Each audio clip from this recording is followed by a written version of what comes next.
Hello guys. कल हमने एक टॉपिक पढ़ा था, आज दोबारा फिर आपके सामने एक टॉपिक लेके आ गया हूँ मैं। कल का टॉपिक हमारा जो था वो पार्टनरशिप के ऊपर हमने पढ़ा था। इंट्रोडक्शन की बात की थी हमने, वहाँ हमने प्रॉफिट एंड लॉस एप्रोप्रिएशन को के बारे में बात हमने की थी। प्रॉफिट एंड लॉस एप्रोप्रिएशन को लेकर देख रहे थे हम। वहाँ हमने देखा था कि इंटरेस्ट ऑन ड्राइंग कैसे फाइंड आउट किया जाता है, और हमने सारी बातें एक एक चीज़ बहुत डिटेल में पढ़ी थी। आज भी हम उस टॉपिक को थोड़ा सा आगे बढ़ाते हैं, और एक टॉपिक हमारे पास है प्रॉफिट लॉस एप्रोप्रिएशन का ही पार्ट माना गया ये भी, और ये टॉपिक है accounting treatment of interest on capital. साफ साफ देखो स्क्रीन पे दिख रहा है, accounting treatment of interest on capital ये टॉपिक है। ये टॉपिक भी हमारे लिए इम्पोर्टेंट है, क्योंकि बिना इसके हम profit and loss appropriation account हम प्रिपेयर नहीं कर पाएंगे। तो हमें इस टॉपिक को भी ध्यान से देखना पड़ेगा, ताकि हम profit and loss appropriation account को बहुत ही अच्छे तरीके से और ढंग से पूरा कर सकें। आइए शुरू करते हैं टॉपिक हम। और इसको मैंने जो है अलग अलग केस के रूप में बनाया है। उसके पहले मैं थोड़ी बातें बताऊंगा आपको कि इंटरेस्ट ऑन कैपिटल, पहली बात, इंटरेस्ट ऑन कैपिटल किसी भी बिजनेस के लिए एक्सपेंस माना जाता है। इससे कैपिटल इंक्रीज होता है, और ये प्रॉफिट एंड लॉस अकाउंट में अब तक आपने 11th क्लास में पढ़ा होगा कि प्रॉफिट एंड लॉस अकाउंट में इसे डेबिट साइड में शो करते थे।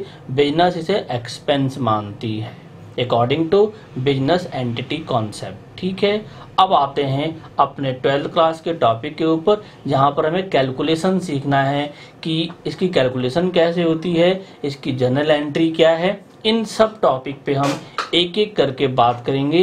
बिल्कुल ध्यान से देखना, आप कहीं कोई भी प्रॉब्लम नहीं होनी चाहिए। आप कंफर्म करना, दिक्कत होती है तो आप मुझे इसके बारे में बताना, मैं सॉल्यूशन दूंगा। केस फर्स्ट दिख रहा है स्क्रीन पे साफ साफ, मैंने केस फर्स्ट लिखा है। If partnership agreement is silent as to interest on capital. इस टॉपिक में पार्टनरशिप एग्रीमेंट मतलब पार्टनरशिप डीड, इसका मतलब ये हुआ अगर पार्टनरशिप डीड जो है इंटरेस्ट ऑन कैपिटल को लेके साइलेंट है, इसका मतलब पार्टनरशिप एग्रीमेंट यानी डीड में अगर कोई भी बात नहीं लिखी है इंटरेस्ट ऑन कैपिटल को लेकर के, तो इसका मतलब ये हुआ then no interest on capital will be allowed. इसका मतलब आपको इंटरेस्ट ऑन कैपिटल नहीं देना है, नहीं चार्ज करना है। That's clear. अब आते हैं, आइए केस 2 हमारे पास है बच्चों। If the partnership agreement provide for interest on capital but is silent as to the treatment of interest as charge और एप्रोप्रिएशन। इसमें साफ साफ बताया जा रहा है कि पार्टनरशिप एग्रीमेंट जो है इंटरेस्ट, पार्टनरशिप एग्रीमेंट में इंटरेस्ट ऑन कैपिटल के बारे में लिखा हुआ है, but is silent to the treatment of interest as charge और एप्रोप्रिएशन। लेकिन ये कंफर्म नहीं बताया गया है कि ये चार्ज है या एप्रोप्रिएशन। मतलब चार्ज का मतलब क्या हो, चार्ज का मतलब यहाँ पे ये हुआ कि बिजनेस को प्रॉफिट हो या लॉस हो, आपको इंटरेस्ट ऑन कैपिटल देना ही देना है। ठीक है। एप्रोप्रिएशन क्या हुआ, एप्रोप्रिएशन हुआ कि प्रॉफिट होगा तो मिलेगा, लॉस होगा तो नहीं मिलेगा। साफ साफ आगे देखते हैं। Interest on capital will be allowed only if there are profit. ठीक है, साफ साफ लिखा हुआ है according to partnership act 13C में लिखा हुआ है कि interest on capital will be allowed only if there are profit. And interest on capital उसी कंडीशन में दिया जाएगा जब बिजनेस को प्रॉफिट होगा, अगर प्रॉफिट नहीं होगा तो नहीं मिलेगा। इसके ऊपर ही मैंने जो है ABC 3 केस बना रखे हैं। इन केस ऑफ प्रॉफिट, अगर business, in case of loss, अगर बिजनेस को लॉस होता है, देखो साफ लिखा है clear, in case of loss, loss होता है, no interest on capital will be allowed. Loss के केस में इंटरेस्ट ऑन कैपिटल नहीं देना है। ठीक है। दूसरा सेकेंड पॉइंट है, in case of profit before interest is equal to और मोर देन इंटरेस्ट। यानी अगर ये कहना चाहता, अगर प्रॉफिट आपका इंटरेस्ट ऑन कैपिटल के इक्वल हो या उससे ज्यादा हो, जैसे एज्यूम को ऐसे मान लो प्रॉफिट आपका आया 10,000 और अगर आपने इंटरेस्ट ऑन कैपिटल फाइंड किया तो वो भी आ रहा है 10,000, इसका मतलब इक्वल हो। या ऐसा हो सकता है कि प्रॉफिट आपका 10,000 है और जब आपने interest on capital find out किया तो वो आपका आया 7,000, इसका मतलब इंटरेस्ट ऑन कैपिटल या तो प्रॉफिट के इक्वल हो या उससे कम हो, या तो प्रॉफिट के इक्वल हो या उससे कम हो, तो उस कंडीशन में full interest on capital will be allowed. तो उस कंडीशन में पूरा का पूरा इंटरेस्ट ऑन कैपिटल दिया जाएगा। देखो सी केस हमारे पास है, in case of profit before interest is less than interest, इसका मतलब ये हुआ कि प्रॉफिट कम है और इंटरेस्ट ज्यादा है, यानी प्रॉफिट बिजनेस को 10,000 का हुआ है, लेकिन आपने इंटरेस्ट फाइंड आउट किया तो आपका 12,000 फाइंड आउट हो गया, यानी इंटरेस्ट ज्यादा फाइंड आउट हो रहा है। तो इस कंडीशन में हम इंटरेस्ट ऑन कैपिटल कैसे फाइंड करेंगे या प्रॉफिट को हम कैसे डिस्ट्रीब्यूट करेंगे। देखो क्लियर कट लिखा है मैंने, then profit will be distributed in the ratio of interest on capital of each partner. अगर कभी ऐसा हो जाए कि इंटरेस्ट ऑन कैपिटल ज़्यादा हो जाता है और प्रॉफिट कम हो जाता है, उस कंडीशन में इंटरेस्ट ऑन कैपिटल के लिए प्रॉफिट को पार्टनर्स कैपिटल रेशियो में डिस्ट्रीब्यूट कर दिया जाएगा। आगे देखिए नेक्स्ट टॉपिक बेटे हमारा है third case, if the partnership agreement provide for interest on capital as a charge.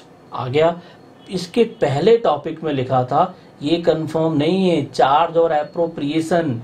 Charge का मतलब हुआ लॉस होगा तब भी देना है, एप्रोप्रिएशन का मतलब हुआ सिर्फ प्रॉफिट के कंडीशन में ही देना है। थर्ड केस है, if the partnership agreement provide for interest on capital as a charge. As a charge का मतलब हुआ कि आपको पे करना ही करना है, बिजनेस को लॉस हो तब भी देना है, प्रॉफिट हो तब भी देना, कोई फर्क नहीं पड़ता। बिजनेस को इंटरेस्ट ऑन कैपिटल लेते हुए कोई प्रॉब्लम नहीं है। Then full interest on capital will be allowed whether there are profit और लॉस। क्लियर कट हो गया कि अगर अगेंस्ट चार्ज का मतलब ये हुआ कि आपको इंटरेस्ट ऑन कैपिटल देना ही देना है, चाहे बिजनेस को प्रॉफिट हो या लॉस हो। और अगर अगेंस्ट एप्रोप्रिएशन हो गया, एप्रोप्रिएशन के साथ है, तो उस कंडीशन में क्या है कि बिजनेस को प्रॉफिट होगा तो ही इंटरेस्ट ऑन कैपिटल चार्ज होगा, प्रॉफिट नहीं होगा तो नहीं चार्ज होगा। गाइस क्लियर है? आगे देखते हैं जनरल एंट्रीज के बारे में, कुछ भी हमारे पास है, थोड़ा सा जनरल एंट्री की बात करेंगे हम। पहले adjusting entry to adjust interest on capital. जैसा कि मैंने आपको बताया कि इंटरेस्ट ऑन कैपिटल बिजनेस के लिए एक्सपेंस होता है, बट ये कैपिटल को इंक्रीज करता है, तो इसका मतलब बिजनेस के लिए एक्सपेंस है तो बिजनेस इसे डेबिट करेगा, तो interest on capital account debit to partners capital account. एक बात यहाँ फिर बताना चाहूंगा, बिजनेस में दो तरह की कैपिटल होती है, एक फिक्स कैपिटल होती है और एक फ्लक्चुएटिंग कैपिटल होती है। अगर बिजनेस में फिक्स कैपिटल है तो वहां पर यहाँ लिखेंगे टू पार्टनर्स करंट अकाउंट, और अगर बिजनेस में फ्लक्चुएटिंग कैपिटल है तो यहाँ टू पार्टनर्स कैपिटल अकाउंट ठीक है। यानी कब लिखना है यहाँ पे करंट अकाउंट? उस कंडीशन में जब बिजनेस में फिक्स कैपिटल अकाउंट है तो यहाँ पर पार्टनर्स करंट अकाउंट आ जाएगा, और अगर फ्लक्चुएट है तो कैपिटल अकाउंट ठीक है, फिर तो कोई दिक्कत ही नहीं। दूसरा है क्लोजिंग एंट्री टू क्लोज। जब जितने भी एक्सपेंस होते हैं बच्चों, उनको at last accounting year close होते होते सारे एक्सपेंस को क्लोज करना पड़ता है। ऐसे ही इंटरेस्ट ऑन कैपिटल भी जो है वो एक एक्सपेंस है, तो इसे भी हमें क्लोज करना पड़ेगा। इसका मतलब ये हुआ कि इसकी भी क्लोजिंग एंट्री होगी। Closing entry interest on capital partners का पर्सनल एक्सपेंस है, पार्टनर्स के लिए है। पार्टनर्स के जितने भी पर्सनल एक्सपेंस इनकम होते हैं उनके लिए प्रॉफिट लॉस एप्रोप्रिएशन तैयार किया जाता है। तो इंटरेस्ट ऑन कैपिटल देखो यहाँ डेबिट हो रहा है, अब इसको राइट ऑफ करना पड़ेगा, क्लोज करना पड़ेगा। तो इस डेबिट को क्लोज करने के लिए क्रिएट करना पड़ेगा profit and loss appropriation account debit to interest on capital account. It means हमने इंटरेस्ट ऑन कैपिटल को प्रॉफिट एंड लॉस एप्रोप्रिएशन में ट्रांसफर कर दिया, और जैसे हमने ट्रांसफर किया इंटरेस्ट ऑन कैपिटल क्लोज हो गया। देख सकते हो आप, यहाँ डेबिट है और यहाँ क्रेडिट होगा, दोनों एंट्री आपस में कैंसिल हो चुकी है। इसका मतलब ये हुआ कि इंटरेस्ट ऑन कैपिटल क्लोज हो चुका है, और उसका पैसा कहाँ पहुंच गया? प्रॉफिट एंड लॉस एप्रोप्रिएशन में। तो दो एंट्रियां हैं जिनका आपको ध्यान रखना है।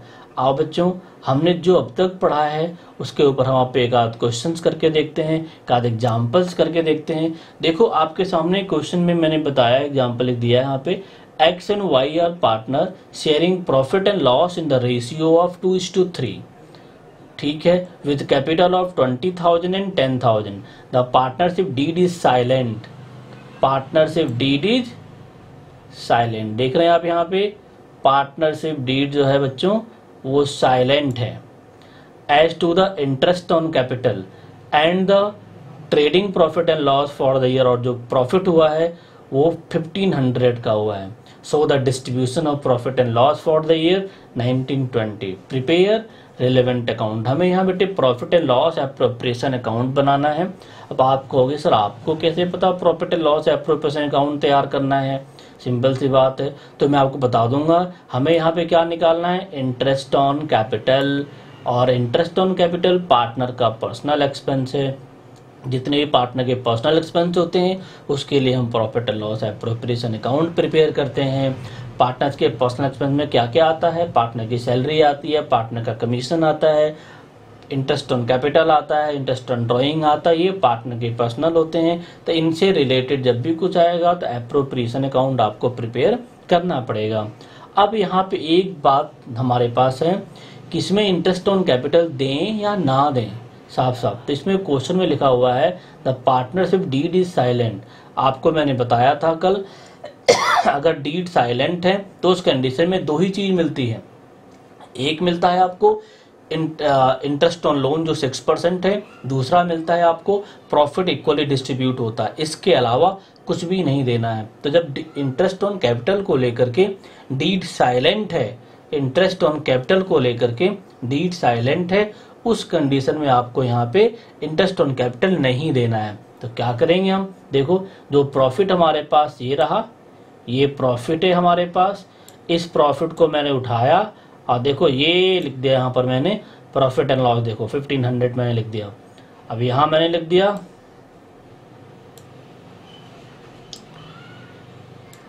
देखो यहाँ लिख दिया मैंने।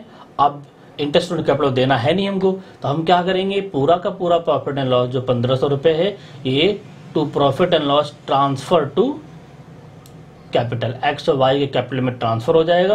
किस रेशियो में, 2:3 के रेशियो में। 1500 है, 2:3 के रेशियो में डिस्ट्रीब्यूट करोगे तो फिर ये 600-900 आएगा। That's clear. चलिए साफ साफ यहाँ बताऊँ अब कौन सा केस, जो आपको मैंने इंटरेस्ट ऑन कैपिटल को लेके बताया था वहाँ कौन सा केस हुआ। देखो profit distribution, PSR profit loss ratio में बांट दिया गया है between partner according to case first. देखो मैंने यहाँ पे जो है केस फर्स्ट में साफ साफ लिखा था, a partnership deed agreement is silent as to interest on capital then no interest on capital will be allowed. अगर डीड साइलेंट है तो नहीं देना है। तो यहाँ पर जो है हमने इस क्वेश्चन में फर्स्ट केस का यूज किया। आइए एक क्वेश्चन और देखते हैं। X and Y are partner sharing the profit and loss in the ratio of 2:3 with capital of 20,000 and 10,000. The partnership deed provided for interest on capital. यहाँ पर पार्टनरशिप डीड में इंटरेस्ट ऑन कैपिटल प्रोवाइड किया गया है।